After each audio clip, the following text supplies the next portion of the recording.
Namaste, Jai Swaminarayan, Jai Shri Krishna, Jai Siya Ram.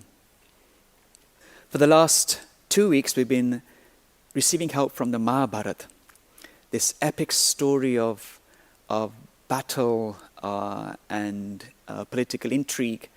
And we've been learning, we've been focusing on the dialogue between Duryodhana and Dronacharya, and how Dronacharya explains to Duryodhana the key differences between the Pandavas, particularly Arjun and Duryodhana. We continue that story in a slightly different direction, because after Arjun comes back from beating Jayadratha, the next day a fierce fighting followed, and in that fighting Dronacharya is killed. Dronacharya, as we heard before, was the teacher of both the Pandavas and the Kauravas. He was the commander-in-chief of the entire Kaurav army, the whole alliance of 11 battalions. And now that he's dead, who would take over as commander-in-chief for the entire Kaurav army? There were two contestants, literally. On the one hand was Ashwathama, Dronacharya's son. And the other was Karna, Duryodhana's best mate and most loyal of accomplices in this war. Now, Karna is a fascinating character in the Mahabharata, because we all know that he's actually the half-brother of the Pandavas. He is the eldest son of Queen Kunti. And if he'd actually sided with the Pandavas, he lay claim to the entire kingdom himself. And yet he chose his friend, Duryodhana. We know that at a young age he was left astray. He was adopted by a charioteer's family. And he grew up and was given the kingdom of Anga by Duryodhana. Now, when it comes to this critical moment in the war where they're deciding who's going to be the leader, will it be Ashwathama, the son of the previous leader, or will it be Karna?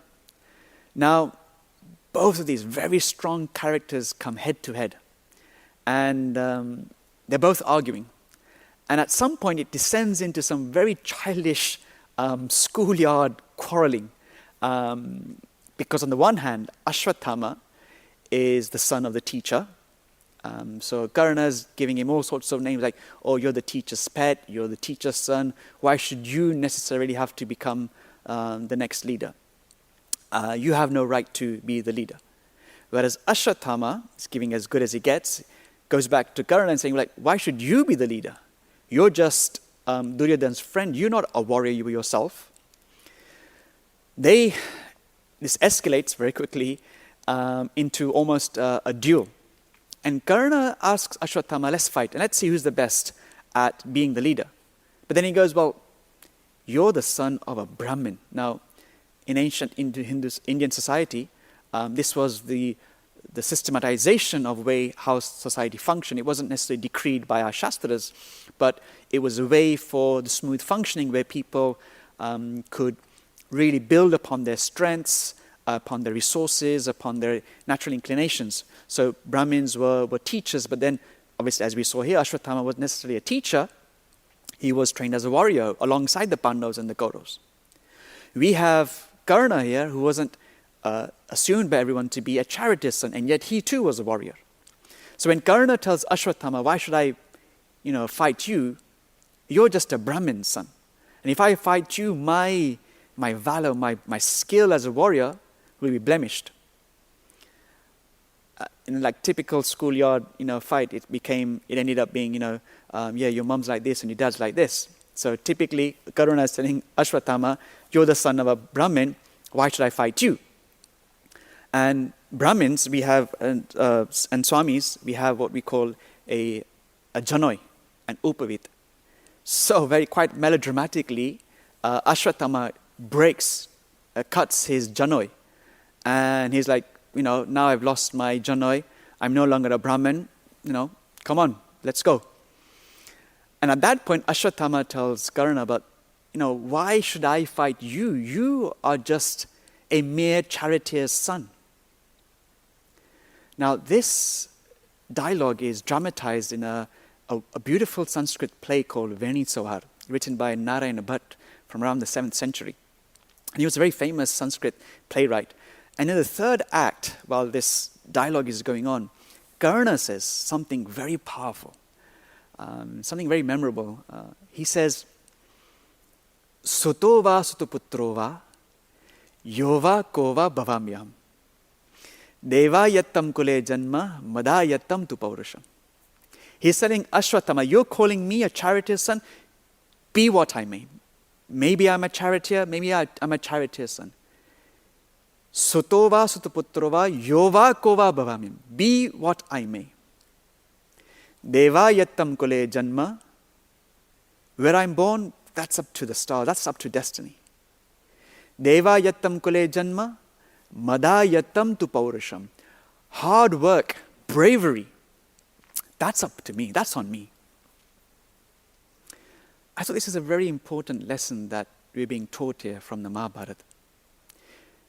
Too often we stroll through life, plod along, blaming others, blaming circumstances. I could have really made something of myself if I'd gone to the right university. I could have gone to the right university if I would have got good grades. I would have got good grades if only I was able to focus at home if my parents weren't squabbling all the time. I could have really got good A-levels if I'd done better in my GCSEs, but I didn't because my teacher she played favorites with the teacher's pet. At every turn, we look for excuses. Someone else to blame. That's quite childish. We have those very childish squabbles at home as well. And when you're caught in something and, we tell our mom or dad, it wasn't me, it was Ben or Bhai. She spilt the milk, or she broke the vase, or she broke the headlight. We lay blame on our siblings or our neighbors or the cat or the dog ate the homework. Everyone except ourselves. Because taking responsibility is maturity. The moment we accept that this situation now, I have control. We are we're empowering ourselves with control now. The moment when we keep blaming others, we've lost control. Because now we're at the mercy of everything else around us. My parents, my neighbors, my classmates, my teachers, the examiners. But when I say, now it's up to me, I have to take control.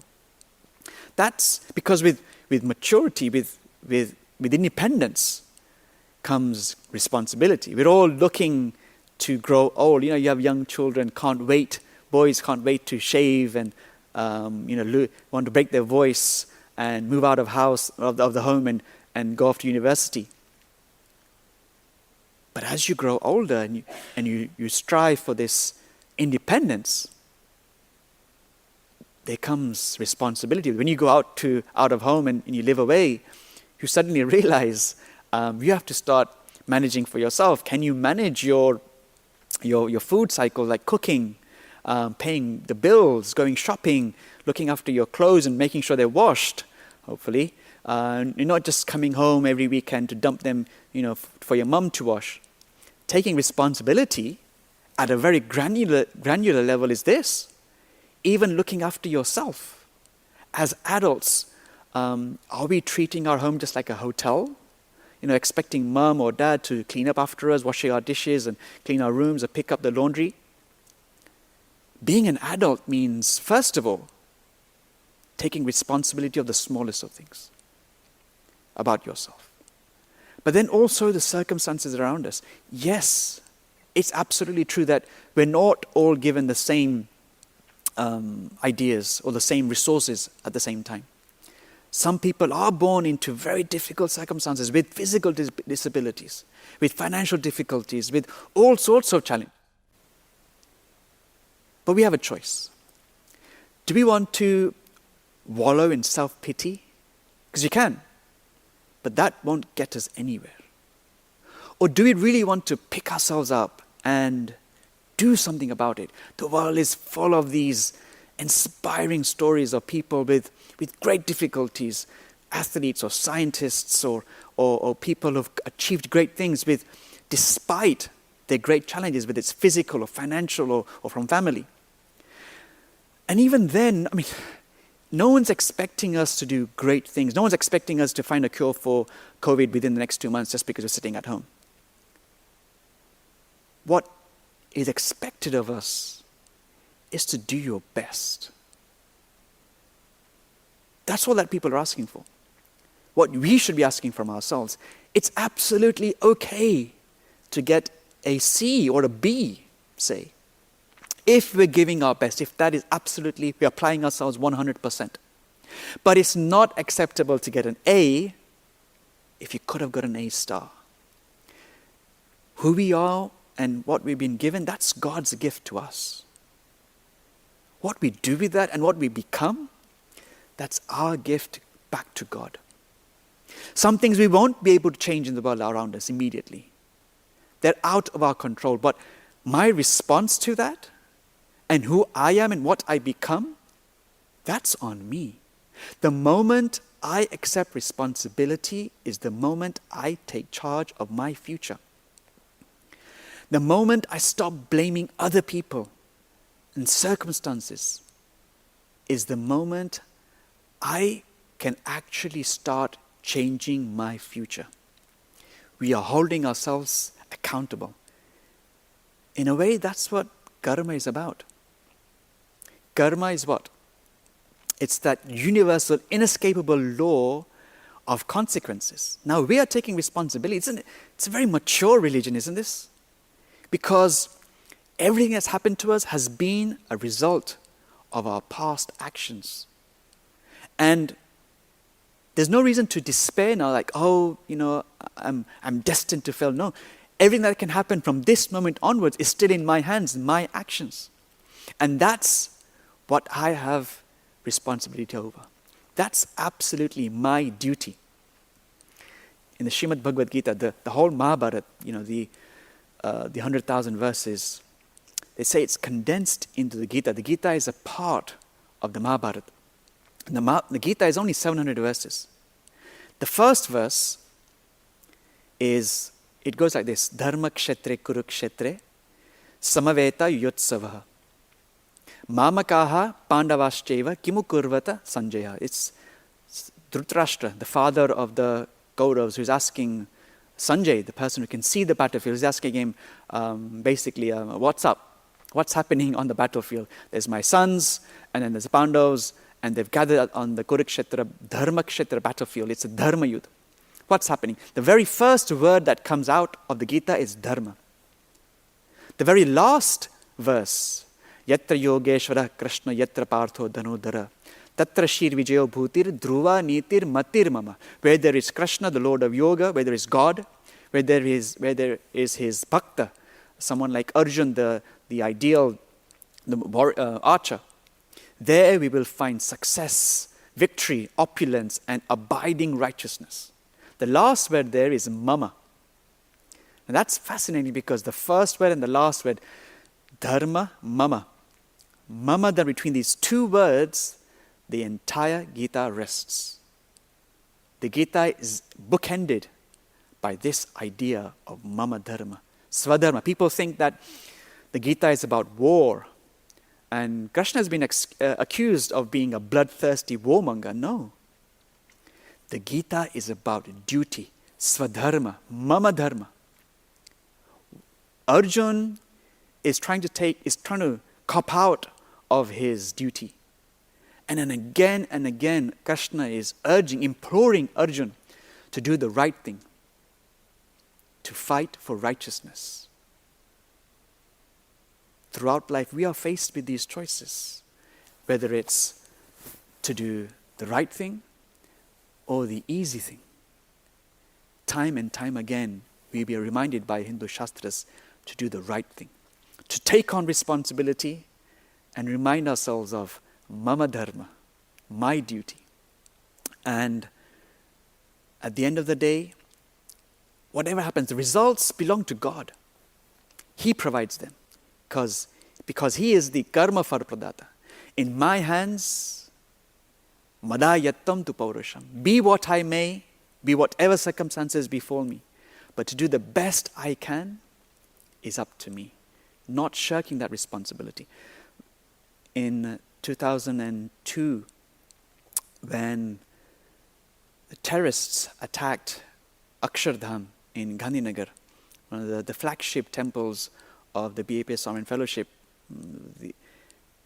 it was a traumatic experience for many. 30 people were killed, more than 80 were injured, out of something that was, out of no fault of anyone's. Why would terrorists come in and do harm to a community, to a sadhu like Paramtattva Swami Maharaj, who'd never hurt an ant? But even within that, Paramtattva Swami Maharaj, his response, so positive. He said, what's happened is tragic. And dealing with that justice is God's job. For us, it's a time for introspection. What do we learn from this? Are we at fault in any way? Can we grow from this?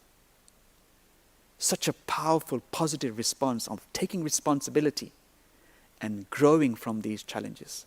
So hopefully from this message of the Mahabharat, we can learn to work hard, give our best, and then leave the rest.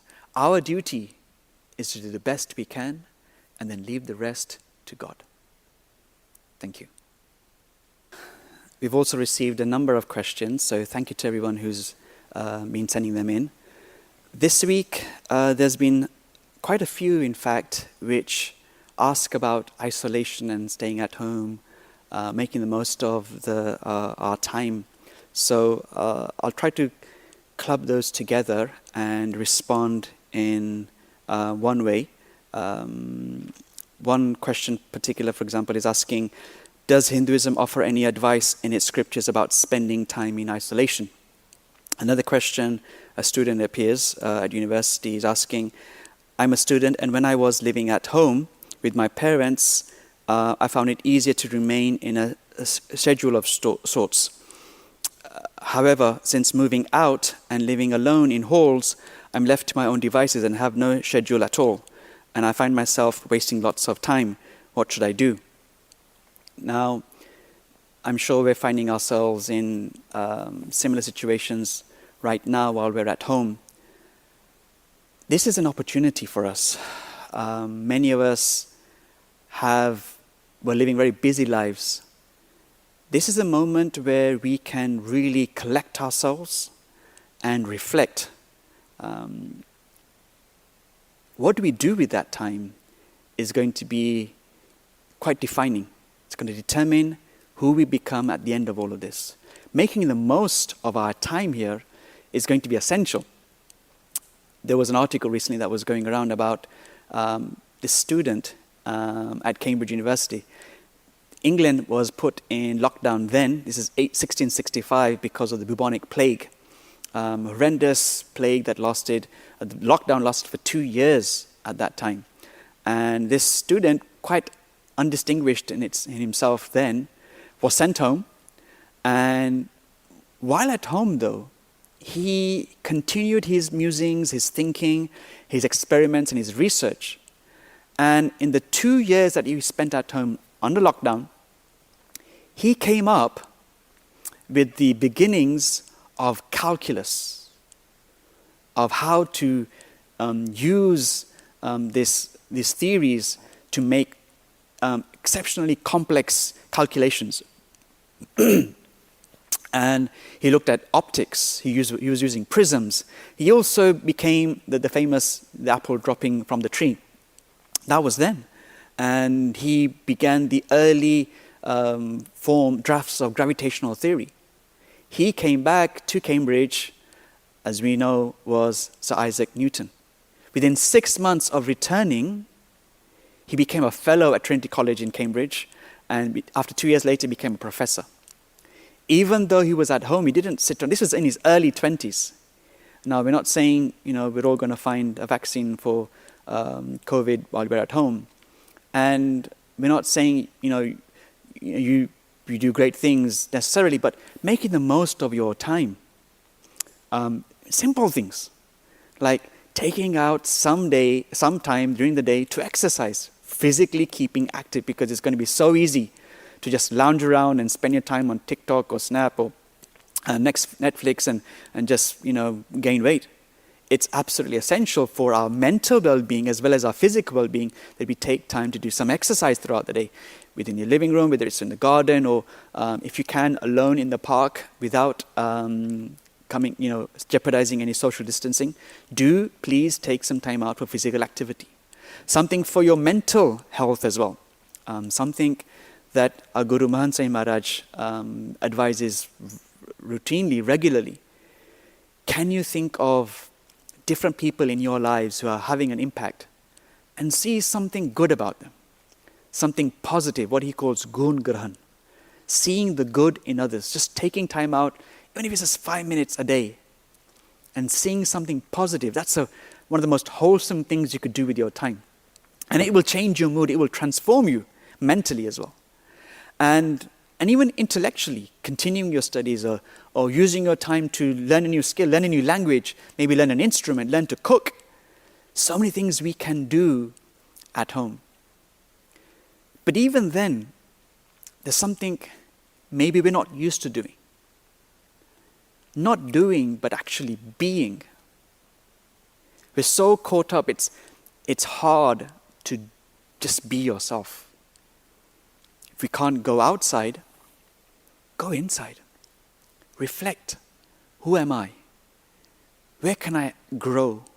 How can I be a better husband, a better wife, a better son or daughter, a better employer, a better employee, a better student, a better citizen of the world? These are opportunities for us to grow from within. And using this time, social distancing doesn't mean we can't become closer to God. Being locked down opens up new opportunities for us to connect with spirituality, whether it's through webcasts like this, whether it's joining the Aarti ceremony, whether it's joining collectively in prayers or discussions. But using these times to our benefit. And even if it's hurting right now, sometimes there's a difference between lonely and alone. Solitude can be empowering. Silence can be empowering if we can tap into it. Using those moments of challenge and challenging them into greater strengths, tapping into that resource within.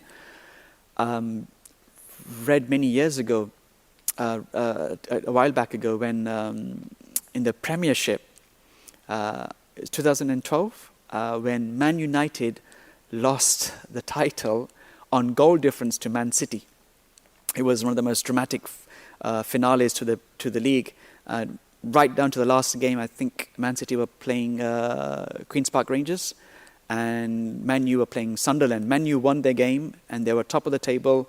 Man City were losing until the very end to QPR, and then the last extra time or stoppage time, Aguero scores 2 goals, and they win on goal difference. The first time ever the title is decided on goal difference. Sir Alex Ferguson brings his team together, and famously we know is the hairdryer blasting them during halftime talks, but he got them together and he made them feel that hurt to lose the title on goal difference. And he told them to soak it up and learn from it and tap into that pent energy and use it, channel it to come back bigger and stronger. So these are the moments when we're alone, we can do that. It affords us these opportunities to go within, see these challenges around us. And whether it's setting a schedule, whether it's making all these different opportunities, holistic development, whether it's physical, mental, spiritual, intellectual, and seeing how we can go past these basic challenges. We're at home alone, but not seeing it as a chore or as a lockdown, but turning it around and making something positive out of it and using that to actually grow. This isn't a setback. Being at home alone is not necessarily a setback. As they say, sometimes you win, sometimes you learn. The world isn't losing. This is a magnificent learning opportunity for all of us. And whatever we may become, we're not all going to be astronauts or neurosurgeons or accountants or doctors. But using what we have in front of us, going back to what we were talking about earlier, using these resources at our disposal and making the most out of it to be the best we can, using the time and the resources. Thank you. Namaste.